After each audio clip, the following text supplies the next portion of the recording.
First time I drove the Coronet was pretty awesome. Obviously you go through a big build, then to rip the key on that big block and then stamp the foot on way too short gears and fry the crap out of them while you're trying to reverse out of the driveway. That gives you the smash of adrenaline, you know what I mean? The excitement of being able to just get it out on the road and hopefully not lose your license enjoying it. So.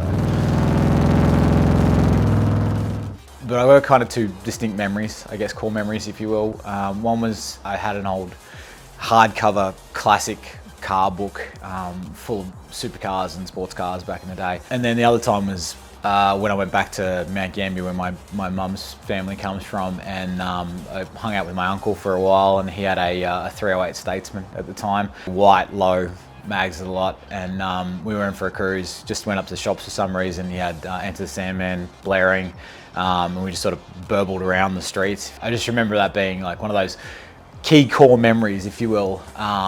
It kind of one of the things that you think, oh, that's probably the coolest thing ever, and then you just want to emulate it, and it became a core memory, I guess. So yeah. First and foremost, the one behind me, which is actually on road.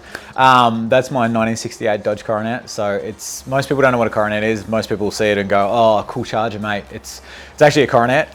It's a B-body chassis, which for Mopar, which is Plymouth, Chrysler, Dodge. It's one chassis they shared across multiple cars. So it is essentially a Charger. It is essentially a Roadrunner, but it's actually a Coronet. So I've got the C10. So I've got a 1974 C10. It's a two-tone blue-white unit. It's a long box, a C10 with a long box, not a C20. So, you know, not many people like the long box, but I love it. It's like 8 foot long. You can fit anything in there. But you can fit a full sport bike in the back as an example. So it's super handy for that sort of stuff. But, you know, that guy's, my Coronet's kind of my day two build, if you will. Like it looks like something someone would have bought off the showroom floor, thrown some mags on and used, with tweaks, obviously. My C10's my play car, so that's got an LS1 and side pipes and stickers on it, and it's got a patina finish and stuff like that. So it's a bit more like rough and ready kind of thing, where the Coronet's a little bit more of a princess, which my wife does call it a princess. So, but yeah, they're the two I've got at the moment.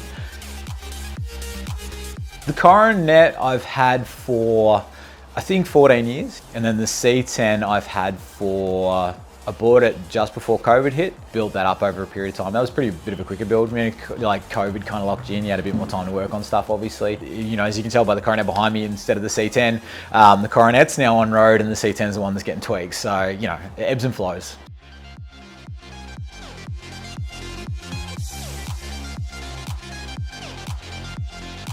So I mean, the first and foremost thing that drew me to the Coronet, I mean, was the price, I guess. I mean, like any car guy can say they're after a specific dream car and all that sort of stuff, but you pander into a budget, right? So the Coronet was a rolling chassis when I first got it. It was like a Toyota Camry green at the time, and it came with a little tin of paint in case I wanted to touch it up, which I clearly didn't. It wasn't perfect, but it wasn't bad. You know, the panels are pretty straight. There was a little bit of rust around the back window that it got fixed up when I got it painted.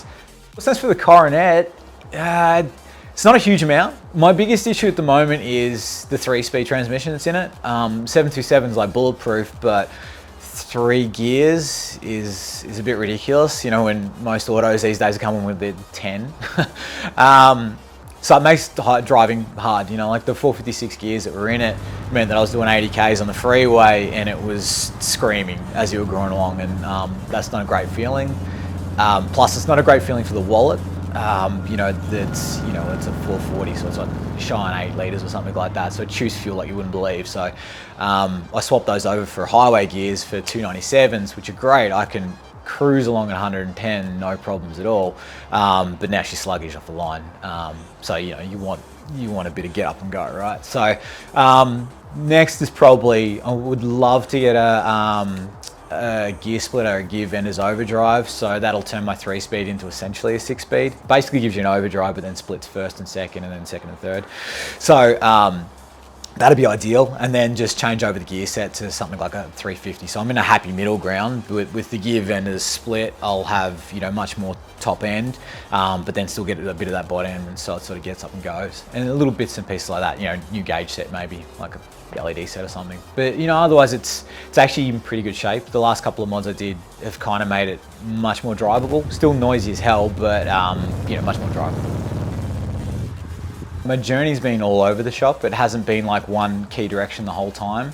You know, like I started in JDM, I migrated into classics. I've kind of ended up in sort of Yang Tank Youth sort of thing at the moment, but I've always wanted to build a hot rod, which is where I'm working towards. So I guess classics have been the closest thing to a Focus, but at the same time, like I love that sort of turbo JDM stuff. It's kind of no one key thing, I guess. It's just, I guess, the potential for improvement and speed. I'm Leigh, this is my Dodge Coronet, and you've just watched Repco Rides.